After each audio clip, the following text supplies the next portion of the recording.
Hindi Nobel এবং বাংলা উপন্যাস শুনতে চাইলে চ্যানেলটিকে সাবস্ক্রাইব করে ডিসক্রিপশন দেওয়া টেলিগ্রাম চ্যানেলটিকে জয়েন করুন। আমৃত্যু ভালোবাসি তোকে পর্ব নাম্বার 12 থেকে 15। পেইজো গল্পকথা 70। মেঘ ফেসবুকে ঢুকতেই সামনে আসলো আবির ভাইয়ের 3 ঘন্টা আগে করা পোস্ট। ছবিগুলো খুব ভালো করে দেখছে মেঘ, টেনে টেনে বড় করে আবির ভাইকে মনোযোগ দিয়ে দেখছে। হঠাৎই একটা ছবি দেখে মেঘের দৃষ্টি স্থির হল। আবির ভাইয়ের পাশে কড়া নীল রঙের একটা গাউন পরা মেয়ে, দেখেই মনে হচ্ছে শরীরে বড়লোক ভাব আছে একটা। মেঘের পায়ের রক্ত চরচর করো মাথায় উঠছে। ওই মেয়ে কে আর আবির ভাইয়ের পাশে ওই মেয়ে কি করে? কমেন্ট চেক করতে গেল মেঘ। অনেকগুলো কমেন্টের ভিড়ে ওই নীল জামা পরিহিতার একটা আইডি চোখে পড়ল। আবির ভাইদের ছবিতে কমেন্ট করেছে, আপনি অসম্ভব কিউট, ইচ্ছে করছিল আপনাকে সবসময়ের জন্য রেখে দেয়। ইচ্ছে হলে বেড়াতে আসবেন আর সম্ভব হলে ফ্রেন্ড রিকোয়েস্ট একসেপ্ট করবেন। রাগে শরীর ঘামছে মেঘের, শুয়া থেকে উঠে বসল। কমেন্টটাতে অ্যাংরি রিয়েক্ট দিয়ে মেয়ের আইডিতে ঢুকল। প্রোফাইল পিকটা 2 ঘন্টা আগেই আপলোড করা। কভার ফটোতে হবু এমপির সাথে ছবি, ক্যাপশন, বাবা মেয়ে। মেঘের বুঝতে বাকি নেই এটা এমপির মেয়ে। একটা প্রাইভেট বিশ্ববিদ্যালয়ে পড়ে। মেঘ রাগে ফুসফুস করছে। আবারও আবির ভাইয়ের আইডিতে ঢুকল মেঘ। জাস্ট নাও একটা পোস্ট করেছেন আবির ভাই, তেরি নজর নে ये क्या कर दिया मुझसे, हाय मुझको जुदा कर दिया। সাথে রাতের শহরে বাইকে বসা একটা ছবি শেয়ার করলেন। মেঘ মনোযোগ দিয়ে ক্যাপশন বুঝার চেষ্টা করছে। তার মানে আবির ভাই ওই মেয়ের প্রেমে পড়ে গেছে। ভাবতেই নেত্রযুগল থেকে দুফোঁটা পানি গড়িয়ে পড়ল। আবারও সেই কমেন্টটা খুঁজতে গেল মেঘ। কি এমন সুন্দর মেয়েটা দেখতে হচ্ছে তো, কিন্তু পোস্টের সব কমেন্ট ঘেটেও মেয়ের কমেন্ট পেল না। তার মানে আবির ভাই ডিলিট করে ফেলছে। কিন্তু ওই মেয়েকে কি একসেপ্ট করে ফেলল? তারপর দীর্ঘশ্বাস ফেলে নিজেকে নিজে সান্ত্বনা দিতে লাগল। আবির ভাই তো শুধুই আমার ক্রাশ তো ক্ষণিকের। উনিও তো কিছুদিন পর বিয়ে করবেন, তখন তো আমাকে মেনে নিতেই হবে। আমার তো সাহসে কুলাবে না আবির ভাইকে কিছু বলার। মায়ের খাওয়ার থেকে চুপ থাকি, সেই ভালো। এদিকে আবির বাসায় ফিরে ফ্রেশ হয়ে শুয়ে আছে। একটা ছবি জুম করে শুধু চোখগুলোর দিকে তাকিয়ে আছে। আর বিড়বিড় করে গাইছে, मैंने जब देखा था तुझको रात भी वो याद है मुझको, तारे गिनते गिनते सो गया दिल मेरा धड़का था कसके कुछ कहा था ट्यून हंस की मेन उसी पैल तेरा हो गया। কিছুক্ষণ থেমে আবার বলল, तेरी नजरों ने कुछ ऐसा जादू किया लुट गए हम तो पहली मुलाकात मेन। প্রতিদিনের মতো আজও খাবার টেবিলে একসাথে খেতে বসেছে সকলে, কিন্তু মেঘের মাথায় আজ অন্য প্ল্যান ঘুরছে। সবার খাওয়া মোটামুটি শেষ, মেঘ ইচ্ছে করেই অল্প অল্প খাচ্ছে। এদিকে মোবাইলে কি যেন চেক করছিল আবির। মোবাইল চেক করেই খাচ্ছিল। আবিরের খাওয়া শেষ, তাই মোবাইল টেবিলের উপর একপাশে রেখে হাত ধৌতে উঠে পড়ে। 3-4 কদম যেতেই মেঘ হাত বাড়িয়ে আবির ভাইয়ের মোবাইল হাতে নেয়। তাড়াহুড়োতে হয়তো পাওয়ার বাটনে চাপ দিতে ভুলে গেছে আবির ভাই। হোম পেজ ভেসে আছে, এখানে 2টা হাতের ছবি, একটা বড় হাতের উপর একটা পিচ্ছি হাত।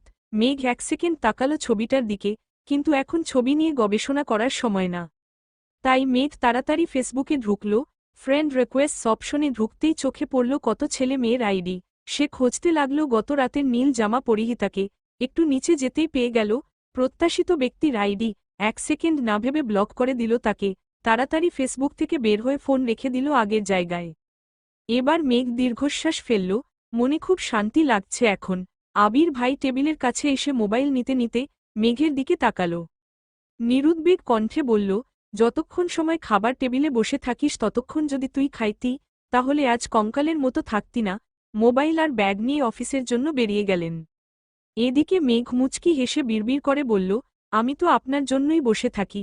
আমি খাবার খেয়ে রুমে যেতে যেতে আপনি বাইক নিয়ে চলে যান, দেখতেই পারি না, তাই তো বাধ্য হয়ে এখন টেবিলেই বসে থাকি। পেজ সালমা চৌধুরী এসসামা 90। আবির ভাইয়ের কথা মতো মেঘ 11টার মধ্যে গোসল করেছে আজ। যথাসময়ে রেডি হয়ে রওনা দিল টিউশনের উদ্দেশ্যে। মনটা ভীষণ খারাপ।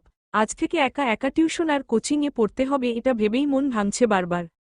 টিউশনে ঢুকতেই বন্যা ডাকল, মেঘ এখানে আয়। মেঘ চোখ গোল গোল করে অবাক চোখে তাকালো, ছুটে গেল বন্যার কাছে। মেঘ, তুই এই সময় টিউশনে কেন? আগের ব্যাচে পড়িসনি? বন্যা, কিভাবে পড়ব? তোর বেস্ট হয়েছি, তোর ভোগান্তি তো আমাকে ভুগতে হবেই। মেঘ, মানে? বন্যা, গতকাল রাতে তানভীর ভাইয়া কল দিয়েছিল আমায়, বলল তোর সাথে আমারও টাইম পাল্টায় দিছে, আজ থেকে যেন বিকেলে আসি। মেঘ, তাহলে তুই জানাসনি কেন আমায়? আমি পুরো রাস্তা মন খারাপ করে এসেছি একা একা পড়তে হবে বলে। বন্যা, তোকে কিভাবে জানাবো, তুই তো আবির ভাইয়ের ঘোরে ডুবে আছিস। মেঘ কিছুটা লজ্জা পেল, তারপর সশব্দে হেসে বলল, জানিস বন্যা, আমার হিজাবটা আবির ভাই কিনে দিছে। শুধু এটাই না, সর্বমোট 30টা হিজাব কিনে দিয়েছে। শুধু তাই না, দেখ আমার পায়ের নুপুরগুলো, এগুলো আবির ভাই দিয়েছে, তাও আবার নিজের হাতে পরিয়ে দিয়েছেন। দেখ, সুন্দর না? বন্যা কপাল ভাঁজ করে নুপুরগুলো দেখল, তারপর বলল, হ্যাঁ খুব সুন্দর হয়েছে, কিন্তু কাহিনী কি বলতো? ওই ব্যাটার হঠাৎ তোর প্রতি এত মায়া হচ্ছে, তোকে কিছু বলছে কি? মেঘ, হ্যাঁ বলছে, আমি কই যাই না যাই তা পর্যবেক্ষণ করতে নুপুর দিয়েছে। বন্যা হা করে তাকায় আছে, ততক্ষণে স্যার পড়াতে চলে এসেছেন। টিউশন, কোচিং শেষে মেঘ বাসার উদ্দেশ্যে চলে গেছে। সন্ধ্যার পর আবার জান্নাত আপু আসবে, পড়া রিভিশন দিতে হবে। জান্নাত আপু শুক্রবার, শনিবার বাদ দিয়ে বাকি 5 দিন পড়ান। জান্নাত আপু খুব ভালো পড়ান, মেঘ ওনার ভক্ত হয়ে গেছে একেবারে। জান্নাত আপুও মেঘকে খুব আদর করে, পড়াশোনার পাশাপাশি কিভাবে পড়লে ভালো হবে, রুটিন করা সবকিছুতেই হেল্প করেন। এজন্য মেঘ ইদানিং পড়াশোনাতেও গুরুত্ব বেশি দিচ্ছে। পেজ, সালমা চৌধুরী, এসসামা 90। এভাবে কেটে গেল 10-12 দিন। আবিরের সাথে মেঘের প্রতিদিন সকালে খাবার টেবিলে দেখা হয়। মাঝে মাঝে মেঘ আগে আসে, মাঝে মাঝে আবির আগে চলে আসে, তারপরও দেখা তো হয়। এতেই যেন মেঘের মনে সারাদিন প্রশান্তি কাজ করে। আবির বাড়ি ফেরে 11-12টার দিকে। আবিরের বাইকের শব্দ পেলেই মেঘ ছুটে যায় নিজের রুমের বারান্দায়, হেলমেটটা খুলে যখন বাইক থেকে নামে। মেঘ গভীর মনোযোগ দিয়ে দেখে সে দৃশ্য আর গুনগুন করে গান গায়। তারপর বাড়িতে ঢুকার আগ পর্যন্ত যতটুকু সম্ভব তাকিয়ে তাকিয়ে আবির ভাইকে দেখে। আবির ভাই বাড়িতে ঢুকে গেলে হাসিমুখে ঘুমিয়ে পড়ে মেঘ। এটাই যেন মেঘের দৈনিক রুটিন। কেন আবির ভাইকে দেখে, তার কোনো উত্তর নেই অষ্টাদশীর কাছে। আবির ভাই কি শুধুই তার ক্রাশ, নাকি সে আবির ভাইকে ভালোবাসে, এর উত্তর নিজেও খুঁজে পায় না। তবে আবির ভাইকে অসম্ভব ভালো লাগে। আবির ভাইয়ের শীতল চাউনি বারংবার অষ্টাদশীর হৃদয়টা চূর্ণবিচূর্ণ করে। আবির ভাই অষ্টাদশীর মন মস্তিষ্ক জোরে বিচরণ করছে। পেজ, সালমা চৌধুরী, সসালমা 90। 10-12 দিন পর সকালবেলা আবির জুসের গ্লাস হাতে নিয়ে দুচুমুক খেল কিনা, আলী আহমদ খান বলে উঠলেন, আবির তোকে একটু চট্টগ্রাম যেতে হবে। আবির তৎক্ষণাৎ বিষুম খেল। তানভীর তাড়াতাড়ি উঠে ভাইয়ের মাথায় ফু দিচ্ছে। রান্নাঘর থেকে ছুটে এসেছেন মালিহা খান। এদিকে মেঘ অসহায়ের মতো তাকিয়ে আছে আবির ভাইয়ের দিকে। কিছুক্ষণ পর আবির স্বাভাবিক হয়ে বলল, আমি চট্টগ্রাম গিয়ে কি করব? আলী আহমদ খান স্বাভাবিকভাবেই বললেন, আমাদের কোম্পানিতে কিছু সমস্যা হচ্ছে, কিছু ডিলার ঝামেলা করতেছে শুনলাম। তোর কাকামনিকে সিলেট যেতে হবে। কোম্পানির সিইও হিসেবে এখন দায়িত্ব তোর উপরই পড়ে। তুই কথা বললেই আশা করি সমাধান হবে। ডিলাররা অর্ডার ডেলিভারি করা পর্যন্ত তুই থাকবি ওইখানে। যদি সব ঠিকঠাক হয়ে যায় তখন চলে আসিস। আবির এক পলক মেঘের দিকে তাকালো, তারপর দৃষ্টি নামিয়ে প্রশ্ন করল, কবে যেতে হবে? আলী আহমদ খান সহসা বলে উঠলেন, আজ রাতে অথবা আগামীকাল সকালে চলে গেলে ভালো হবে। আবির চুপচাপ মাথা নিচু করে বসে আছে। আলী আহমদ খান আর মোজাম্মেল খান উঠে গেলেন। তানভীর এবার ভাইকে বলল, ভাইয়া তোমার কি একা যেতে খারাপ লাগবে? আমি কি যাব তোমার সঙ্গে? আবির অগ্নিদৃষ্টিতে তাকালো তানভীরের দিকে, দাঁতে দাঁত চেপে বিড়বিড় করে কি যেন বলল। কেউ কিছু বুঝল না, কিন্তু তানভীর সশব্দে হেসে উঠল। আবির এবার রাগে ফুঁসতে ফুঁসতে বলল, তানভীর হাসতে হাসতে চেয়ার থেকে উঠে বেসিনের দিকে দৌড় দিল। আবির অগ্নিদৃষ্টিতে তাকিয়ে আছে তানভীরের দিকে, তারপর মাথা নিচু করে প্লেটের খাবারটা কোনোরকমে শেষ করে উঠে চলে গেল। এদিকে মেঘ, মিম আর আদি বসে আছে। আদি আর মিম প্ল্যান করছে আবির ভাইয়াকে বলবে কক্সবাজার গেলে ওদের জন্য খেলনা, সাজুনি, শামুক নিয়ে আসতে। মেঘ নিশ্চুপ বসে খাচ্ছে। আবির ভাইকে দেখার জন্যই এখন সে প্রতিদিন ফজরের সময় ঘুম থেকে উঠে। রাতে ঘুমানোর আগেও আবির ভাইকে দেখে ঘুমায়। আবির ভাই চট্টগ্রাম চলে গেলে ও থাকবে কিভাবে? মিম হঠাৎ ডেকে উঠল, আপু ভাইয়াকে তুমি কি আনতে বলবা? মিমের ডাকে ধ্যান ভাঙল মেঘের, একটু হাসার চেষ্টা করল, তারপর কোমল কণ্ঠে বলল, আমার কিছু লাগবে না। সারাদিন কেটে গেল। মেঘ নিজের মতো কোচিং, টিউশন শেষ করে আসছে। মিম, আদি স্কুল থেকে ফিরেছে। আবির 8টায় বাসায় ফিরেছে। ততক্ষণে জান্নাত আপু পড়িয়ে চলে গেছেন। মেঘ বই খাতা নিয়ে নিজের রুমে চলে গেছে। রাত 10টার দিকে চট্টগ্রামের উদ্দেশ্যে বেরিয়ে যাবে আবির। রুমে গিয়ে শাওয়ার শেষ করে একেবারে রেডি হয়ে রুম থেকে বের হলো আবির। মেঘের রুমের দরজার সামনে এসে থামল, দরজা ধাক্কা দিল আস্তে করে। মেঘ বিছানায় উপর হয়ে শুয়ে আছে, পাশে বই খাতা পড়ে আছে, ফ্যানের বাতাসে পৃষ্ঠাগুলো উড়ছে। জান্নাত আপু যাওয়ার পর এই রুমে এসে শুয়েছিল। আবির আস্তে করে ডাকল, মেঘ, কোনো সাড়া নেই। তাই রুমের ভিতরে ঢুকল আবির, শান্ত পায়ে এগিয়ে গেল মেঘের কাছে। মেঘের মুখের একপাশ বিছানায় লেপ্টে আছে, ফ্যানের বাতাসে চুলগুলো এলোমেলো হয়ে উঠছে, ছোট চুলগুলো বারবার মুখে ঝাপটে পড়ছে, লাইটের আলোয় অপর গালটা চিকচিক করছে। আবির বিছানার একপাশে বসল, কিছুক্ষণ সূক্ষ্ম দৃষ্টিতে পরখ করল অষ্টাদশীকে, তারপর গালে হাত রেখে মুখ থেকে ছোট চুলগুলোকে সরিয়ে দিল। 2-1বার মাথায় হাত বুলিয়ে দিয়ে চুপচাপ রুম থেকে বেরিয়ে ব্যাগ নিয়ে নিচে চলে আসল। মিম আর আদি খুব করে বলল, ভাইয়া কক্সবাজার যেও প্লিজ, চাটনি নিয়ে এসো, খেলনা, শামুক আরও অনেক কিছু আবদার করল ভাইয়ের কাছে। উত্তরে আবির শুধু বলল, সময় পেলে যাব। খেয়ে 10টা নাগাদ বেরিয়ে গেছে আবির। ইকবাল খান আগামীকাল সকাল 8টায় সিলেট যাবেন। আবিরের বাবার কোম্পানি ঢাকার বাহিরে 3টা শাখা আছে, চট্টগ্রাম, সিলেট এবং রাজশাহী। ইকবাল খানকে বেশিরভাগ সময়ই বিভিন্ন জায়গাতে দৌড়াদৌড়ি করতে হয়, কখনো চট্টগ্রাম, কখনো রাজশাহী, কখনো সিলেট। বাকি সময় বাড়িতে থাকলে হেড অফিসে থাকেন। একই সাথে 2 শাখাতে যেতে হলে কখনো কখনো মোজাম্মেল খানকেও যেতে হয়। তবে আলী আহমদ খান এখন আর ঢাকার বাহিরে যান না। আবির আশাতে উনি চাইছেন আবির সব দায়িত্ব বুঝে নেকা। রাত 11টায় মিম এসে ডাকছে, আপু উঠো, খাবে না? মেঘ ঘুম ঘুম চোখে তাকায় মিমের দিকে। মিম আবার বলে, 11টা বাজে, তুমি কখন খাবে? আম্মু, বড় আম্মু সবাই বসে আছে তোমার জন্য, আমিও খাইনি আসো। 11টা শুনেই মেঘের ঘুম উদাও হয়ে গেছে, সহসা মনটা খারাপ হল।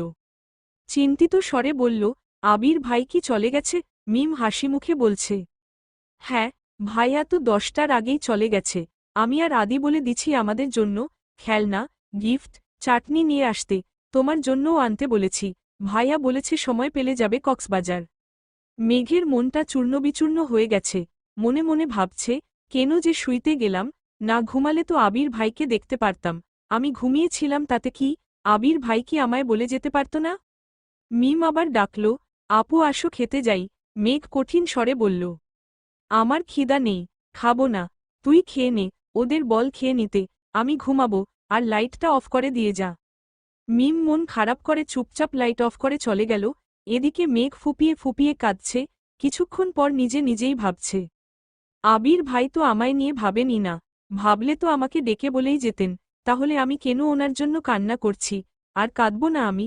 কিছুক্ষণ পর থামল, খুব খিদে পাচ্ছে কিন্তু সে খাবে না, বড্ড অভিমান জমেছে বুকে। এভাবেই ঘুমিয়ে পড়ল আবার। পেজ, সালমা চৌধুরী, সালমা চৌধুরী, সসালমা 90। ভোরবেলাও উঠল না মেঘা, 8টার উপরে বাজে, খাবার টেবিলেও আসেনি। বাধ্য হয়ে মোজাম্মেল খান নিজে গেলেন মেয়েকে ডাকবে, মেঘ তখনও ঘুমে। আব্বুর ডাকে ঘুম ভাঙল মেঘের। 10 মিনিটের মধ্যে ফ্রেশ হয়ে নিচে আসল। খাবার টেবিলে আবির ভাই নেই দেখে মনটা খারাপ হল। কাকামনিও সকাল সকাল সিলেটের উদ্দেশ্যে রওনা দিয়েছেন। চুপচাপ খেতে বসল মেঘ, কিন্তু গলা দিয়ে খাবার নামছে না।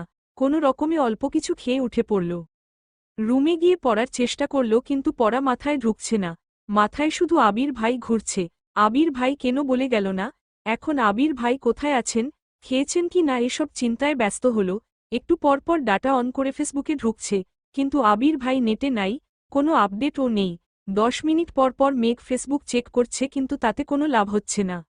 সারাদিন গেল, এই পড়তে বসছে, এই আবার ফোন চেক করছে। বিকাল নাগাদ কোনো খবর না পাওয়াতে মন খারাপ করে ঘুমিয়ে পড়ল।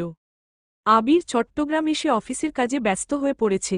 বাসা থেকে আবিরের আম্মু কল দিয়ে খোঁজ নিয়েছে ছেলের। এছাড়া মোজাম্মেল খানও কাজের জন্য কয়েকবার কল দিয়েছে আবিরকে। দেখতে দেখতে 3 দিন হয়ে গেল আবিরের চট্টগ্রাম আসা। সাথে অফিসের ঝামেলায় সারাদিন এক মুহূর্ত রেস্ট নিতে পারে না। অফিসের কাজের ফাঁকে 2-1বার বাসায় কল করে। আম্মু, মামনি, তানভীরের সাথে কথা হয়।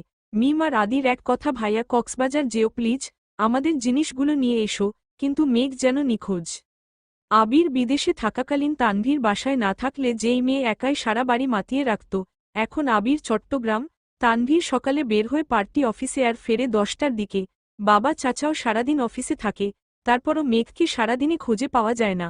সকালে অল্প খেয়ে যে রুমে ঢুকে কোচিং থাকলে বের হয়, না হয় 3-4টায় ক্ষুধা লাগলে চুপচাপ এসে খাবার খায়, মাকেও ডাকে না। জান্নাত আপু এসে পড়িয়ে গেলে মেঘ অল্প খেয়ে আবার রুমে চলে যায়, মনমরা হয়ে থাকে সবসময়ে। আবিরের অফিসের ঝামেলা মোটামুটি মিটেছে, ডিলার প্রোডাক্ট ডেলিভারি দেয়া পর্যন্ত অপেক্ষা করতে হবে। দুদিন ফ্রি থাকাতে মিম আর আদির কথা মনে করে কক্সবাজার গেল। এর আগে কখনো কক্সবাজার যায়নি আবির, এটাই জীবনে প্রথমবার। 5 হোটেলে রুম নিয়েছে, ফ্রেশ হয়ে বের হতে হতে বিকেল হয়ে গেছে। সমুদ্র সৈকতে দাঁড়িয়ে আছে আবির, প্রাকৃতিক সৌন্দর্যের স্পষ্ট রূপ দিয়ে সজ্জিত বিশ্বের দীর্ঘতম সমুদ্র সৈকত কক্সবাজার। কক্সবাজারের সূর্যাস্তের ছবি প্রায় সবাই স্মৃতি হিসেবে রেখেছেন নিজেদের মোবাইল ফোন বা প্রতিটা বাড়ির দেয়ালে। আবির সমুদ্রের ঢেউয়ের সঙ্গে গোধূলি বেলার সূর্যাস্ত দেখে বিমোহিত। অসংখ্য প্রাপ্তি, ক্লান্তি, হতাশা বিকীর্ণ হয়ে আছে আবিরের মনে। সমুদ্রের পানিতে অস্তমিত সূর্যের অপরূপ দৃশ্য উপভোগ করেছে। কিছুক্ষণ পর আবিরের ফোনে কল আসে। পকেট থেকে ফোন বের করে দেখে তানভীরের কল, রিসিভ করে। তানভীর: আসসালামু আলাইকুম ভাইয়া। আবির: ওয়ালাইকুম আসসালাম। তানভীর: কোথায় আছো? আবির: কক্সবাজার আসছি আজ। কেন? তানভীর: একটু দরকার ছিল। আবির: বল। তানভীর: এমপির মেয়ে নাকি তোমায় রিকোয়েস্ট দিয়েছিল, তুমি নাকি তাকে ব্লক করে দিয়েছ। আজ এমপির বাসায় গেছিলাম, মেয়ে তো তোমার কথা জিজ্ঞেস করতেছে আমায়। আবির: তুই কি বলছিস? তানভীর: প্রথমে তো এমনিতেই বুঝানোর চেষ্টা করছি, কিন্তু মানতেছে না, তাই বাধ্য হয়ে বলছি তুমি আরেকজনকে পছন্দ করো, তার সাথে তোমার বিয়ে ঠিক। আবির: আচ্ছা ঠিক আছে। তানভীর: কিন্তু একটা সমস্যা আছে ভাইয়া। আবির: আবার কি সমস্যা? তানভীর: এমপির মেয়ে যদি এমপিকে বলে আর উনি যদি আমায় জিজ্ঞেস করে তখন আমি কি বলবো? যদি মেয়ের কথা জিজ্ঞেস করে তখন কি বলবো? আবির: প্রথমত এমপি কোনো সময় এসব বিষয় নিয়ে মাথা ঘামাবে না, আর যদি শুনে ছেলে অন্য কাউকে পছন্দ করে তাহলে আরও কিছু বলবে না। তানভীর: তারপর ও যদি জিজ্ঞেস করে ফেলে তখন কি বলবো? আবির: বলবি তোর বোনের সাথে বিয়ে ঠিক। তানভীর: তারপর? আবির: তারপর আবার কি, বাকিটা আমি সামলে নিব। তানভীর: যদি ফোর্স করে? আবির একটু গম্ভীর কণ্ঠে বলল, বেকুবের মতো কথা বলিস না তানভীর, এমপির মেয়ে হোক আর মন্ত্রীর মেয়ে, তার জন্য কি তুই নিজের ভালোবাসা কোরবান করবি নাকি? আজব। তানভীর আর কথা বাড়াল না। তানভীর: আচ্ছা ভাইয়া, এখন রাখি তাহলে, আল্লাহ হাফেজ। আবির: আল্লাহ হাফেজ। কল কেটে আবির ডাটা অন করে ফেসবুকে ঢুকে। কেন জানি মনে হলো ব্লকলিস্ট চেক করবে। ব্লক লিস্টে ঢুকতেই চোখে পড়ল প্রথম আইডিটাই ওই মেয়ের। 2 সেকেন্ড ভাবল, সে তো শুধু কমেন্ট ডিলিট করেছিল, ব্লক তো করেনি। এটা যে মেঘের কাজ তা বুঝতে বেশিক্ষণ সময় লাগল না। কিন্তু মেঘ ফোন পেল কোথায়? আরও কিছুক্ষণ ভাবার পর মনে হল, টেবিলের উপর ফোন রেখে যাওয়ার ঘটনা, তার মানে সেদিনই ব্লক করেছে। অজান্তেই ঠোঁটের কোণে এক চিলতে মুচকি হাসির ঝলক দেখা গেল। আস্তে আস্তে বলল, এই সামান্য বিষয়ে জ্বলে উঠলে সইবি কিভাবে এত ঝড় ঝঞ্ঝা? এত তাড়াতাড়ি তো তোকে আমার করে নিব না, আবার খুব বেশি কষ্টও দিব না তোকে। অন্ধকার নেমেছে বিচে, একটু হাঁটাহাঁটি করল আবির, ভাই বোনের জন্য কিছু কেনাকাটাও করল, তারপর হোটেলে চলে আসছে। পেজ: সালমা চৌধুরী, সালমা চৌধুরী, সসালমা 90। কেটে গেল আরও 2 দিন। আবির বাড়ি নেই 6 দিন যাবৎ। অষ্টাদশীর মনে বিষণ্ণতা ছেয়ে গেছে। খাই না ঠিক মতো, পড়াশোনা করে না, মোবাইলও চাপে না, কথাও বলে না কারো সাথে, শুধু টিউশন আর কোচিং যায় আসে এতটুকুই। আজ সকাল থেকে মনটা মাত্রাতিরিক্ত খারাপ। তানভীর ডেকে এনে খাবার টেবিলে বসিয়েছে। তানভীর আজকাল পার্টি অফিসের দৌড়াদৌড়িতে মেঘকে কিছুই বলে না। মেঘকে এখন আর আগের মতো বকেও না। মেঘ যেমন পাল্টে গেছে তেমনি তানভীরও পাল্টে গেছে। মেঘ খাবার টেবিলে বসে কোনো কথা না বলেই অল্প খাবার খেল। তানভীর মোজাম্মেল খানকে প্রশ্ন করল, আব্বু, ভাইয়া কবে ফিরবে? মোজাম্মেল খান যথারীতি জবাব দিলেন, কাজ শেষ হলে ফিরবে, কাজ এখনও শেষ হয়নি।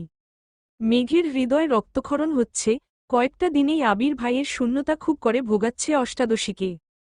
টিউশন শেষ করে কোচিংয়ে গেল 2 বান্ধবী একসাথে। বন্যা বারবার জিজ্ঞেস করছে, কি হয়েছে তোর? মেঘ শুধু মাথা নাড়ছে, একটা কথাও বলছে না। একটা ক্লাস শেষ হয়েছে, স্যার বেরিয়ে যাওয়া মাত্রই ওষ্ঠ উল্টে কান্না শুরু করল মেঘ। প্রথম দিকে ফুপিয়ে ফুপিয়ে কাঁদলেও নিজেকে বেশিক্ষণ কন্ট্রোল করতে পারল না। কান্নার মাত্রা বেড়ে গেছে, শ্বাস নিতে পারছে না। মেঘের এই অবস্থা দেখে আঁতকে উঠে বন্যা। মেঘকে নিয়ে ওয়েটিং রুমে চলে যায়। ওখানে যাওয়াতে বাঁধভাঙ্গা কান্না শুরু হয় মেঘের। বন্যা কোনোভাবেই শান্ত করতে পারছে না। 10-15 মিনিট স্থির হয় এই কান্না, তারপর কিছুটা থেমেছে, এখন জোরে জোরে শ্বাস ছাড়ছে। একটু কাঁদলেই মেঘের শ্বাসকষ্ট শুরু হয়।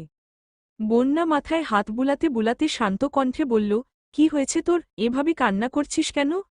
মেঘ ফুপিয়ে ফুপিয়ে উত্তর দিল, আমার খুব কান্না পাচ্ছে। বন্যা ভ্রু কুঁচকে বলল, কান্না পাচ্ছে তা তো দেখতেই পাচ্ছি, কিন্তু কেন কান্না পাচ্ছে সেটা বল। মেঘের গম্ভীর জবাব, জানি না। বন্যা নিজেকে কন্ট্রোল করে আবার প্রশ্ন করল, রেজাল্ট নিয়ে চিন্তা করছিস, নাকি চান্স পাওয়া নিয়ে, নাকি বাসায় কেউ বকেছে তোকে? আবারও কাঁদছে মেঘ, কাঁদতে কাঁদতেই বলল, আমি আবির ভাইকে খুব মিস করছি বন্যা, উনি ফেসবুকেও আসেন না, আমি ওনাকে না দেখে, ওনার কথা না শুনে আর থাকতে পারছি না। বন্যা এবার অবুঝ বাচ্চার মতো হাসল, তারপর বলল, মিস করছিস তো কল দে। মেঘ কাঁদতে কাঁদতেই বলল, উনি কি আমার সাথে কথা বলবেন? বন্যা এবার সশব্দে হাসল, উনি কথা বলবেন কি বলবেন না, এসব যদি তুই ভাবিস তাহলে উনি কি ভাববেন? মেঘ এবার মুখ তুলে তাকালো বন্যার দিকে, বন্যা এবার হাসতে হাসতে বলল, বেবি, তুমি তো আবির ভাইয়ের প্রেমে হাবুডুবু খাচ্ছ, সাবধান বান্ধবী, ডুবে যেও না, সামনে কিন্তু ভর্তি পরীক্ষা। মেঘ ভেঙচি কেটে বলল, আমি আবির ভাইকে ভালোবাসি, এটুকু বলেই থেমে গেল, নাটা বলার খুব চেষ্টা করল কিন্তু বলতে পারল না। বন্যা মেঘকে ঠান্ডা মাথায় বেশ কিছুক্ষণ বুঝাল, মেঘ শান্ত হয়ে বসে আছে। বন্যা বলল, তুই তাহলে বাসায় চলে যা, ক্লাস করতে হবে না, ফোন দে, আমি ড্রাইভার আঙ্কেলকে কল দিচ্ছি। তারপর মেঘকে গাড়িতে দিয়ে বন্যা এসে ক্লাসটা শেষ করল। পেজ, সালমা চৌধুরী, সালমা চৌধুরী, সসালমা 90। মেঘ বাসায় এসে ফ্রেশ হয়েই ছুটে গেল মায়ের রুমে। হালিমা খান ঘুমাচ্ছিলেন, মেঘ মায়ের হাতের উপর মাথা রেখে মাকে জড়িয়ে ধরে শুয়ে পড়েছে। হালিমা খান ঘুমের মধ্যে একবার চোখ খুলে দেখলেন, মেঘকে দেখে মেঘের পিঠ বরাবর জড়িয়ে ধরে ঘুমিয়ে পড়লেন পুনরায়। অনেকক্ষণ কান্না করাই মেঘও ক্লান্ত ছিল, সেও মাকে জড়িয়ে ধরে ঘুমিয়ে পড়েছিল। বেশ কিছুক্ষণ পর মেঘের ঘুম ভাঙে, ততক্ষণে হালিমা খান সজাগ হয়ে গেছেন, শুয়ে শুয়ে মেয়ের মাথায় হাত বুলিয়ে দিচ্ছেন। মেঘ সচরাচর মায়ের কাছে শুতে আসে না, যখন খুব বেশি মন খারাপ থাকে তখনই আসে। মেঘের ঘুম ভাঙতেই হালিমা খান বললেন, তোর কি শরীর খারাপ মা? মেঘ মাথা নেড়ে না করল। হালিমা খান পুনরায় বললেন, রেজাল্ট নিয়ে চিন্তা করছিস? মেঘ আবারও মাথা নেড়ে না করল। মেঘ এবার মাকে শক্ত করে জড়িয়ে ধরে বলল, আম্মু আবির ভাই কবে আসবে? মেয়ের প্রশ্নে হালিমা খান মুচকি হাসলেন আর বললেন, কেন, ভাইয়ের জন্য পেট পুড়ছে? মেঘ মনে মনে বলল, পেটের সাথে মনটাও পুড়ছে আম্মু। মেঘকে নীরব দেখে হালিমা খান বললেন, দুপুরে তো কথা হলো, বলল আরও 2-4 দিন লাগতে পারে। কথা হয়েছে শুনে সহসা মেঘের মনটা খারাপ হল, নিজেকে সামলে বলল, আম্মু আবির ভাইকে কল দাও না প্লিজ। হালিমা খান, বিকেলেই তো কথা হলো, এখন আবার কল দিয়ে কি করব, ছেলেটা মনে হয় ব্যস্ত। মেঘ, আম্মু প্লিজ দাও না।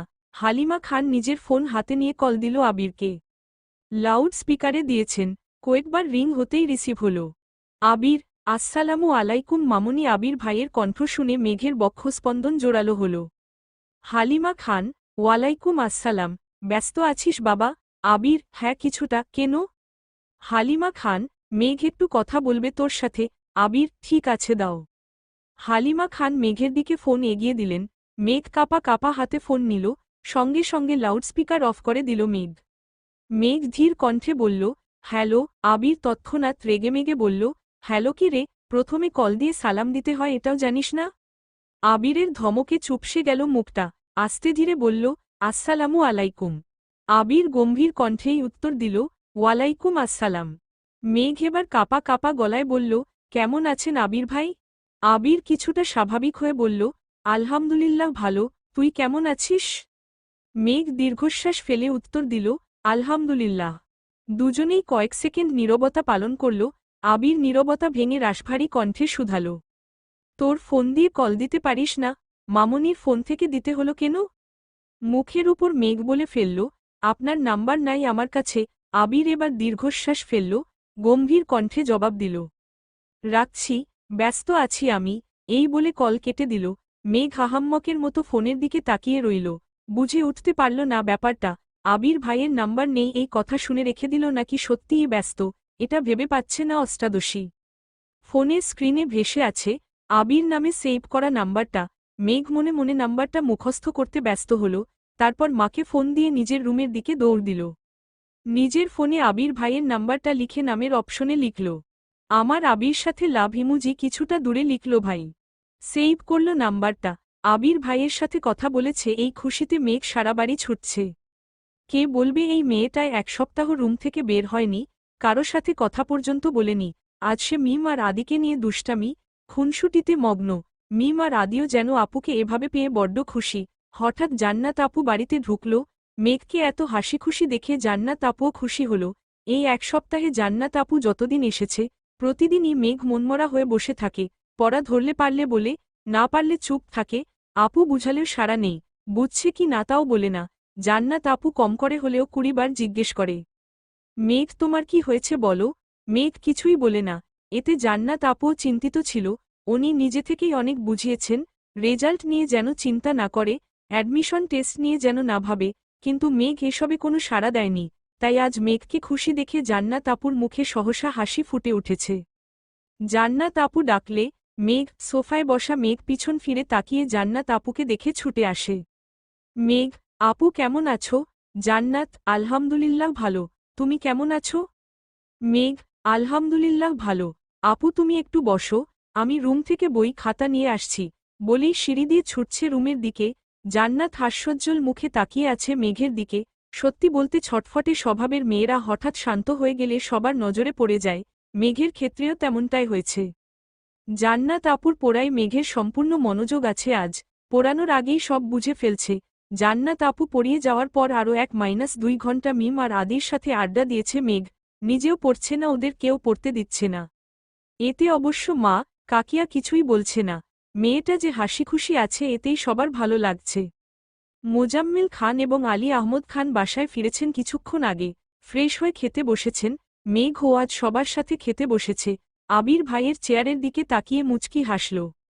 মনে মনে বলল, মিস ইউ আবির ভাই। আলী আহমদ খান মেঘকে জিজ্ঞেস করলেন, মেয়েটা ভালো পড়াচ্ছে তো আম্মু? মেঘ হাসিমুখে উত্তর দিল, আপু অনেক ভালো পড়ায় বড় আব্বু। কোনো সমস্যা হলে জানাইও। স্বাভাবিকভাবেই কথাটা বললেন আলী আহমদ খান। মেঘও শান্ত স্বরে বলল, ঠিক আছে বড় আব্বু। মেঘ রুমে এসে শুয়ে পড়েছে। আজ পড়তে একটু ইচ্ছে করছে না। আবির ভাইয়ের সাথে কথা বলার খুশি, সাথে এটাও অনুভব করছে সে আবির ভাইকে ভালোবেসে ফেলেছে। এসব ভেবেই মেঘের ওষ্ঠ ছড়িয়ে আসে। সহসা ডাটা অন করে আবির ভাইয়ের আইডিতে ঢুকে। সেদিন রাগ করে ছবি ডিলিট করার পর আর ছবিগুলো ডাউনলোড করেনি। আজ আবার ইচ্ছে হলো ছবিগুলো সেভ করার। এখন আর রাতারা চিহ্ন গ অভিমানে আবির ভাইয়ের ছবি ডিলিট করবে না এই প্রতিজ্ঞা করল। আবির ভাইয়ের আইডিতে ঢুকতেই একটা পোস্ট চোখে পড়ে, আমার স্বপ্নগুলো হাতছানি দেয়। সন্ধ্যাতারার মাঝে, সাথে কক্সবাজার সমুদ্র সৈকতে তোলা একটা ছবি। 2 ঘন্টা আগেই পোস্ট করেছেন। মেঘ সঙ্গে সঙ্গে ছবিতে কেয়ার রিয়েক্ট দিল, একটা লাভ ইমোজিও কমেন্ট করল। আবির ভাইয়ের ছবি দেখে মেঘেরও কক্সবাজার যেতে খুব ইচ্ছে করছে, কিন্তু চাইলেই তো সব ইচ্ছে পূরণ হয় না। একদৃষ্টিতে ছবিটা কিছুক্ষণ দেখল, তারপর আস্তে আস্তে সব ছবি সেভ করতে লাগল। গ্যালারিতে একটা একটা অ্যালবাম খুলল, নাম দিল পকি ট্র্যাম্পল। এখানে আবির ভাইয়ের সব ছবি একসাথে রাখল। আবির ভাইকে দেখতে দেখতে কখন ঘুমিয়েছে কে জানে। পেজ, সালমা চৌধুরী, সালমা চৌধুরী। কেটে গেল আরও 2-3 দিন। মেঘ নিজের রুটিন মতো খায়, গোসল করে, ঘুমাই, পড়াশোনা করে। মাঝখানে 5-7 দিন একদমই পড়াশোনা করেনি। এই গ্যাপটাও এখন ফিল আপ করছে, ক্লান্ত লাগলে আবির ভাইয়ের ছবি দেখে। আজ কোচিং, টিউশন কিছু নেই, তাই দুপুরে খেয়ে ঘুমিয়েছে মেঘ। বিকেলে ঘুম থেকে উঠে ফ্রেশ হয়ে নিচে আসে কফি খাওয়ার। নিচে আসতেই চোখে পড়ে মিম আর আদি অনেক গিফট ছড়িয়ে দেখছে। মেঘকে দেখেই আদি ছুটে যায় মেঘের কাছে। আদি, আপু দেখো ভাইয়া কত গিফট নিয়ে আসছে আমাদের জন্য। অনেকগুলো শামুক এনেছে, সবার নাম লিখা। আসো আসো। এর মধ্যে মিম 2টা শামুক নিয়ে এসেছে। দেখো আপু, তোমার নামের একটা, আমার নামের একটা। মেঘ এক পলক তাকালো শামুকের দিকে। শামুকগুলোর উপর সুন্দর করে ভেসে আছে নামটা। মেঘ উত্তেজিত কণ্ঠে জিজ্ঞেস করল, আবির ভাই কখন এসেছে? মিম হাসিমুখে উত্তর দিল, কিছুক্ষণ আগেই এসেছে। মেঘ আর কিছু না বলে সিঁড়ি দিয়ে ব্যস্ত পায়ে উঠতে লাগল। মিম পিছন থেকে ডাকল, আপু কোথায় যাচ্ছ? আরও গিফট আনছে ভাইয়া, আসো দেখে যাও। মেঘ গলা উঁচু করে বলল, একটু পরে আসছি। হুটোপুটি করে উঠে অন্তহীন ছুটে আবির ভাইয়ের রুমের দিকে। ঠিক দরজার সামনে এসে থামে। উত্তেজিত হাতের ধাক্কায় চাপানো দরজা সহসা খুলে গেল। আবির শাওয়ার শেষ করে কোমরে টাওয়েল জড়িয়ে উন্মুক্ত শরীরে ওয়াশরুম থেকে বের হয়েছে মাত্র। সারা শরীরে বিন্দু বিন্দু পানিতে চিকচিক করছে। প্রশস্ত বুকের লোমগুলোতেও পানি জমে আছে। চুল থেকে টুপ টুপ করে পানি পড়ছে। মেঘের দিকে নির্বাক চোখে তাকিয়ে আছে আবির। মেয়েটার এলোমেলো চুলগুলো উড়ছে এদিক সেদিক।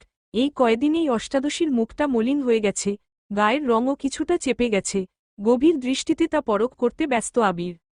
এদিকে আবির ভাইয়ের আবেশিত, নেশা ভরা চোখের চাউনিতে অষ্টাদশীর কোমল মনে অশান্ত, অস্থির ঢেউ আছড়ে পড়ে। মনে হচ্ছে সিডর, আইলা, জলোচ্ছ্বাস সবকিছু একসাথে হানা দিয়েছে। এতদিন পর প্রিয় মানুষটাকে দেখছে, তাও আবার এই অবস্থায়।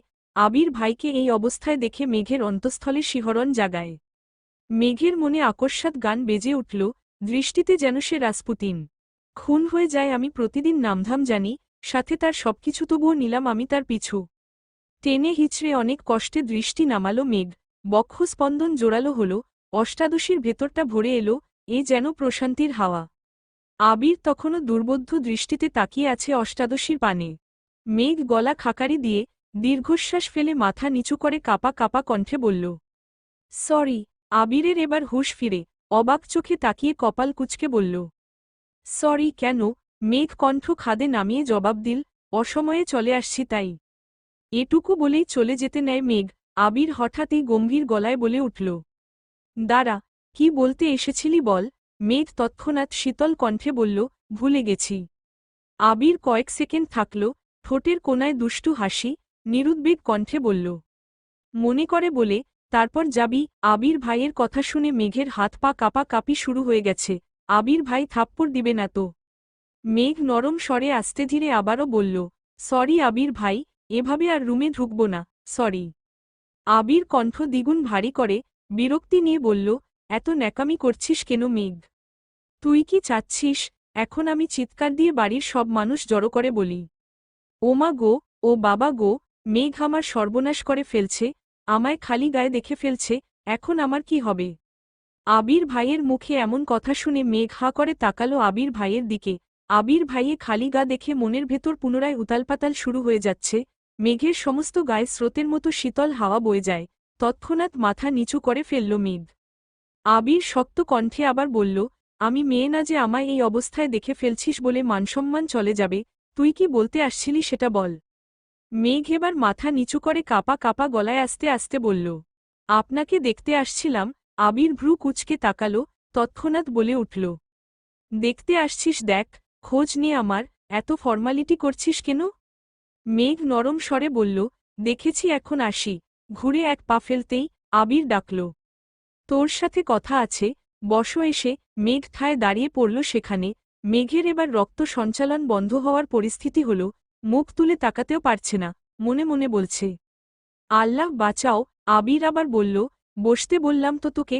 মেঘ ধীরস্থির পায়ে এগিয়ে এসে বিছানার কোনায় বসেছে, চিবুক নামিয়েছে গলায়, দৃষ্টি তার ফ্লোরে। আবির একটা টি শার্ট হাতে নিয়ে ঘুরে এসে মেঘের থেকে কিছুটা দূরে বসেছে। আবির কঠিন স্বরে বলল, কি হয়েছে তোর? মেঘ আবারও কাপা কাপা কণ্ঠে বলল, আবির ভাই আপনি কিছু একটা পরন, প্লিজ। আবির মুচকি হেসে ভেজা শরীরেই হাতের গেঞ্জিটা পরে নিল, আর বলল, এবার শান্তি হয়েছে, এখন বল কি হয়েছে তোর? মেঘ চিবুক নামিয়ে শীতল কণ্ঠে উত্তর দিল, কিছু হয়নি। রাগান্বিত স্বরে আবির বলল, মেঘ, ভাবছি তোকে মেডিকেলে বিক্রি করে দিব। মেঘের সংকীর্ণ মুখটা আরও বেশি ছোট হল, নিভু নিভু চোখে তাকালো আবির ভাইয়ের দিকে, পাতলা অধর নেড়ে বলল, কেন, আমি কি করেছি? আবির অভিভূতের ন্যায় নিষ্পলক চেয়ে রইল মেঘের দিকে, প্রখর তপ্ত স্বরে বলল, এই তুই ঠিকমতো খাচ্ছিস না, দিনকে দিন কঙ্কাল হইতেছিস, তোকে এই বাড়িতে রাখার থেকেও মেডিকেলে রাখলে বেশি কাজে দিবে। কণ্ঠ ভিজে এলো মেঘের, নেত্রদ্বয় টলমল করছে, কাপা কাপা গলায় বলল, খাই তো আমি। আবির এবার সরু নেত্রে তাকালো মেঘের চোখের দিকে, নেত্র যুগল টৈটম্বুর হয়ে আছে, পল্লব ফেললেই পানি গড়িয়ে পড়বে গাল বেয়ে। আবির দীর্ঘশ্বাস ফেলে বলা শুরু করল, এই কয়দিনে না তুই ঠিকমতো খেয়েছিস আর না তুই ঠিকমতো কোনো কাজ করেছিস, খাওয়া আর ঘুম যে ঠিকমতো করিস নি তা তোকে দেখলেই বোঝা যাচ্ছে। চুলগুলো কতদিন আচড়াস না আল্লাহ জানে, এমনকি তুই পড়াশোনাও করিস না, কোচিং, টিউশনের প্রতিটা পরীক্ষায় কম নাম্বার পেয়েছিস। একটু থেমে রাগে কটমট করে বলল, তুই কি পড়াশোনা করতে চাচ্ছিস না? তুই পড়াশোনা না করলে বল, আমি বাড়ির সবার সাথে কথা বলে নিব। আজকের পর কোনোদিন তোর বই নিয়ে বসতে হবে না, এর জন্য তোকে কেউ কিচ্ছু বলবে না। মেঘের গাল বেয়ে অঝরে পানি পড়ছে, কান্নারত কণ্ঠে বলল, আমি পড়াশোনা করব, আবির পুনরায় গুরুভার কণ্ঠে বলল। 1 সপ্তাহে কোচিং, টিউশনের পরীক্ষায় কম নাম্বার পাওয়ার কারণ কি? মেঘ ভনিতা ছাড়ায় বলে উঠল, কম পায়নি তো। আবির দাঁতে দাঁত চেপে কণ্ঠ 3 গুণ ভারী করে বলল, আমার সামনে অন্ততপক্ষে মিথ্যা বলিস না। প্রতিটা 30 মার্কের পরীক্ষায় তুই ডিসেম্বরের 15-20 পেয়েছিস, এগুলো কি খারাপ মার্ক না? এই মার্ক পেলে তুই জীবনে চান্স পাবি? মেঘ আকস্মাৎ আবির ভাইয়ের দিকে তাকায়, আওয়াজবিহীন কান্নায় গাল বেয়ে গলায় এসেছে অশ্রুরা। ভেজা কণ্ঠে অবাক চোখে তাকিয়ে বলল, আপনি কিভাবে জানেন? আবির উদ্বেলিত ভঙ্গিতে তাকিয়ে আছে অষ্টাদশীর পানে, শক্ত কণ্ঠে বলল, মেঘ আমি তোকে ছাড় দিয়েছি, ছেড়ে দেয়নি। তুই কি ভাবছিস তোর কোনো খবর আমার কাছে নাই? তোর কোচিংয়ের পরিচালক আমার স্কুল ফ্রেন্ড, তাছাড়াও তোর নাম্বারের পাশে গার্ডিয়ানের যে নাম্বারটা দেয়া কোচিংয়ে সেটাও আমার নাম্বার। তুই পরীক্ষায় কত পাস, তোর কবে কি পরীক্ষা সব মেসেজ যেমন তোর কাছে যায় তেমনি আমার কাছেও আসে। তোর টিউশনের স্যারও আমার পরিচিত। তুই যেদিকে পা দিবি সবটাই আমার দখলে, তাই মিথ্যা বলা, কোনো কিছু লুকানোর চেষ্টা কখনো করিস না। মেঘ হাহাম্মকের মতো তাকিয়ে কথাগুলো শুনল, দুরু দুরু বুক কাঁপছে, উদ্গ্রীব চোখ দুটো লম্বা চওড়া মানুষটার মুখের দিকে, কান্না থেমে গেছে, গালে পানির দাগ স্পষ্ট, উদ্বেগহীন চাউনি আবির ভাইয়ের। কয়েক মুহূর্ত চোখাচোখি হল দুজনের, শেষমেশ আবির ভাই দৃষ্টি ফেরাল। মেঘ আর কিছু বলার ভাষা খুঁজে পাচ্ছে না, চুপচাপ পা বাড়ায় দরজার দিকে। আবির সহসা ডাকে, দাঁড়া। মেঘের পা কাঁপছে, আবির হাতে একটা শপিং ব্যাগ নিয়ে এগিয়ে আসলো মেঘের কাছে। আবির ভাই কাছাকাছি আসতেই নাকে লাগলো চিরচেনা, পরিচিত গতরের গন্ধ। মাত্র শাওয়ার নেয় সে গন্ধটা যেন অন্যরকম সুন্দর লাগছিল। আবির শপিং ব্যাগ এগিয়ে দিল মেঘের দিকে, আর বলল, এগুলো তোর, আর আজকের পর পরীক্ষা, পড়াশোনা, নিজের যত্নে একটুখানি ত্রুটি যদি আমি দেখি তাহলে আর মুখে কিছু বলবো না, যা এখন। আবির ভাইয়ের ঠান্ডা হুমকিতে কম্পিত হল অষ্টাদশীর দেহ, আঙ্গুল শুদ্ধ কাঁপছে, কাপা হাতে শপিং ব্যাগ নিয়ে ছুটে পালালো রুম থেকে। নিজের রুমের দরজা ঠেলে ভেতরে ঢুকল, শপিং ব্যাগটা বিছানার পাশে রেখে বিছানায় শুয়ে পড়ল মেঘ। শপিং ব্যাগটা খুলে দেখার ইচ্ছেও করছে না, ইচ্ছের থেকেও বড় বিষয় সেই শক্তিটাই পাচ্ছে না। বিছানায় শুয়ে চোখ বন্ধ করতেই চোখের সামনে ভেসে উঠল আবির ভাইয়ের সেই উন্মুক্ত দেহ, গায়ে চিকচিক করতে থাকা বিন্দু বিন্দু পানি, সেই ধারালো চাউনি। অষ্টাদশীর হৃদয়ে লাগছে বসন্তের হাওয়া।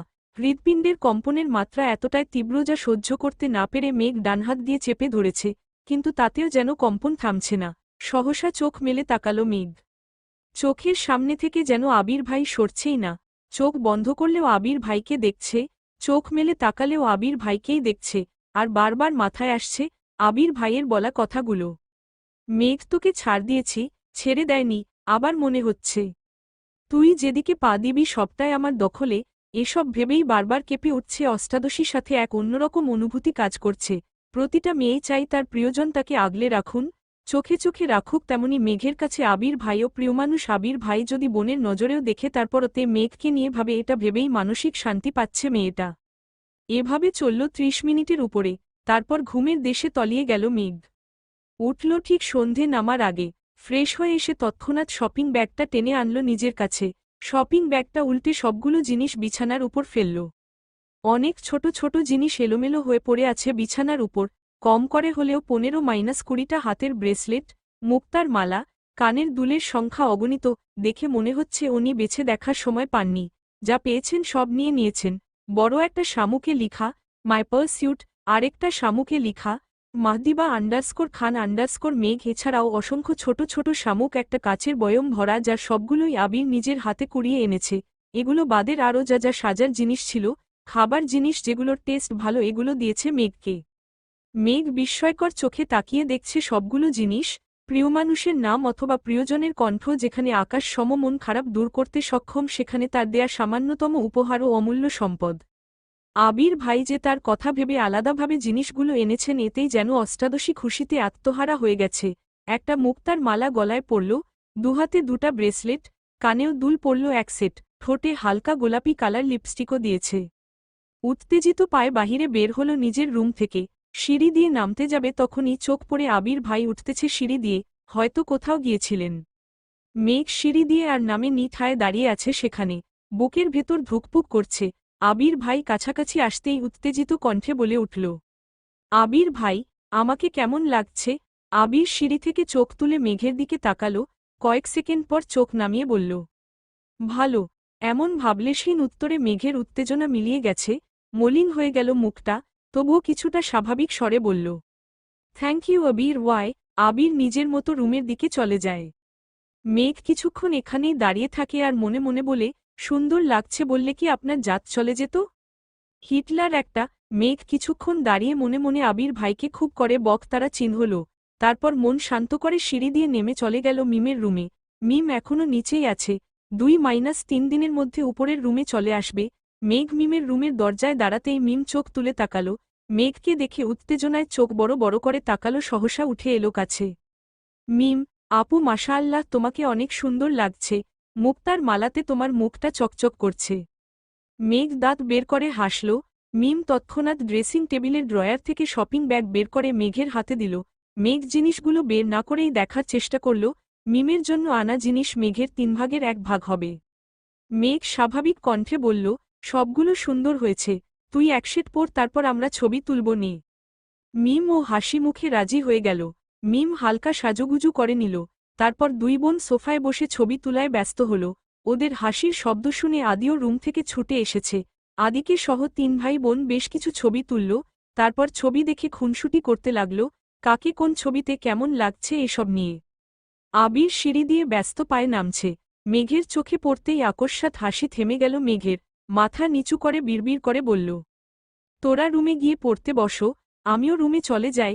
আবির দ্রুত পায়ে হেঁটে ডাইনিং টেবিলের কাছে এসে মাকে জিজ্ঞেস করল, আম্মু, রান্না হয়েছে? মালিহা খান, হ্যাঁ রান্না শেষের দিকে, খেতে দিব তোকে? আবির, হ্যাঁ।